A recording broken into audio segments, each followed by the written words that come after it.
Breaking news Bachupally వద్ద travel bag లో మహిళ మృతదేహం కేసును పోలీసులు 48 గంటల్లోనే ఛేదించారు. ఆమెతో సహజీవనం చేస్తున్న వ్యక్తే హత్య చేసినట్లు తేల్చారు. ఈ కేసు వివరాలను బాలానగర్ జోన్ డీసీపీ సురేష్ కుమార్ వెల్లడించారు. తారా బెహ్రా, విజయ్ తోఫా నేపాల్ కు చెందినవారు. అక్కడ ఉండగానే వీరిద్దరికి ఫేస్బుక్ ద్వారా పరిచయం ఏర్పడింది. అప్పటికే తారాకు 2 పిల్లలు ఉన్నారు. సహజీవనం చేయాలని ఇద్దరు నిర్ణయించుకున్నారు.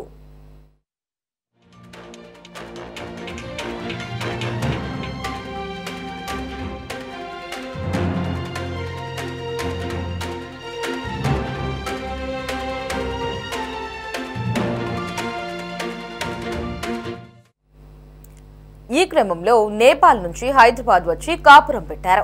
కొన్ని రోజుల క్రితం తారా గర్భం దాల్చింది. తనకు 2 పిల్లలు ఉన్నారని, అబార్షన్ చేయించుకుంటానని విజయ్తో ఆమె చెప్పింది. అందుకు అతడు అంగీకరించలేదు.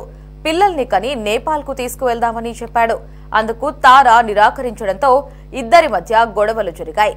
తన డిమాండ్ను అంగీకరించకపోవడంతో ఆమెను హతమార్చాలని విజయ్ నిర్ణయించుకున్నాడు. ఈ క్రమంలో ఉరి బిగించి తారాను చంపాడు. కూకట్పల్లిలో ట్రావెల్ బ్యాగ్ ని కొనుగోలు చేసి మృతదేహాన్ని అందులో పెట్టి బాచుపల్లి ప్రాంతంలో పడేశాడు. నిందితుడు విజయ్ను అరెస్టు చేసి రిమాండ్ కు తరలించినట్లు డీసీపీ తెలిపారు.